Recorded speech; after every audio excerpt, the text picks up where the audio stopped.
2022 නොවැම්බර් 11 වෙනිදා මම හැප්පුණා. කොළඹ ICU මාසයක් හිටියා. ඊට පස්සේ මාසයක් හිටියට පස්සේ කොහමරි කොළඹින් ගම්පාන මාව කොලා තිබ්බා. ගම්පා මාව පැත්තකට දාලා තිබලා තිනවා බේර ගන්න බෑ කියලා. ඊට පස්සේ රාගම් පුනරුත්ථාපනයේ දාලා අර අස්ථි හදන අනම්මනම් ඒකට දාලා තියෙනවා. ඊට පස්සේ ඒගොල්ලෝ මේ කකුලට මේවා කරලා තියෙනවා හදලා තියෙනවා.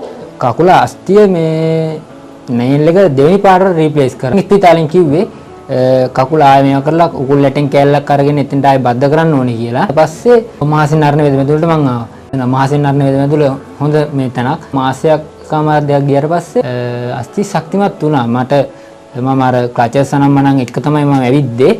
ඊට පස්සේ ඒවා නැතුව මම ඇවිදින්න ගත්තා. හැමතැනම යන්න ගත්තා. මට ඕන දෙයක් කරගන්න පුළුවන් වුණා. මට කියලා මහන්සි වෙලා වැඩක් වුණත් කරගන්න පුළුවන් වුණා. මම මේක තම සම්පූර්ණ සුවයක් වෙන්න තමයි මම මෙතෙන්ට එන්නේ දැන් දිගටම. විශ්වාසයක් තියෙනවා මෙතන හොඳයි. මෙද මාත්‍යා දෙයගොල්ලෝ නමක් තියාගෙන නමක් හදාගෙන ප්‍රතිකාර කරන්නේ මාත්‍යා දෙයක් දන්න හින්දානේ. එතන මට ඉස්පිතාලෙට ගිහින් කරගන්න බැරි වුණ දෙයක් මෙතන මාසෙකමාරක් ඇතුළත වුණා. ඒ හින්දා තමයි මම දැන් දිගටම එන්නේ. ඇත්තටම දැන් මෙයා මංගාවට එනකොට මෙයාගේ අස්ථි හයි වෙලා තිබුණේ නැහැ. මෙයාට ශල්‍ය කර්ම කරලා තිබ්බ කීපයක්ම මේ වගේ රෝගීන් විශාල ප්‍රමාණයක් රෝහල් වල ඉන්නවා. හැබැයි ඉතින් මේ වගේ වයස් ප්‍රමාණය අඩු කෙනෙක් ගැන විශේෂ අවධානයක් යොමු කරන්න ඕනේ. ඉතින් සාමාන්‍යයෙන් මේ වගේ අනතුරක් වුණාට පස්සේ ඒ අස්ථි වල බිඳීමක් ඇති වුණාට පස්සේ මේක හරි විදිහට සකස් වුණේ නැතිනම් ඒතකොට ඒක ගොඩක්ම කකුල කොටවීමක් වෙන්න පුළුවන්. ඒ අස්ථිය දුර්වල වීමක් විකෘති වීමක් වෙන්න පුළුවන්. ඒ අවස්ථාවේදී මේ පුද්ගලයාට කොන්ද අමාරුව බලපෑමක් බෙල්ලේ තියෙන ස්නායු වලට බලපෑමක් අනිවාර්යයෙන්ම වෙන්න පුළුවන්. මේ ශරීරයේ තියෙන බැලන්ස් එක හරියට නැතිකම, ඒ කියන්නේ සමබරතාවය හරියට නැතිකම නිසා. ඉතින් දැන් මංගාවට එනකොට මෙයාගේ ශල්‍ය කර්ම කරලා තිබුණා. හැබැයි ඒක හරි සාර්ථකව වෙලා තිබුණේ නැහැ.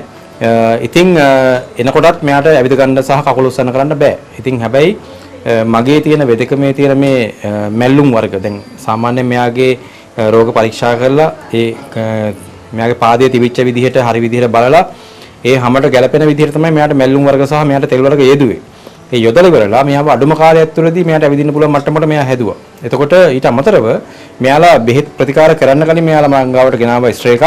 ඊට අමතරව ප්‍රතිකාර කරාට පස්සේ ගෙනාවා ස්ට්‍රේ එකක්. ඒ ස්ට්‍රේ එකේදී මෙයා ක්ලිනික් ගියාට පස්සේ ඒක හරි විදිහට හයි වෙලා තියෙනවා. එතකොට ඒ අර තිබුණ හිඩැස් අඩු වෙලා තිබ්බ කොටස් එහෙම හරි විදිහට වර්ධනය වෙලා ඒ අස්ථි වර්ධනය වෙලා හයි වෙලා තිබුණා.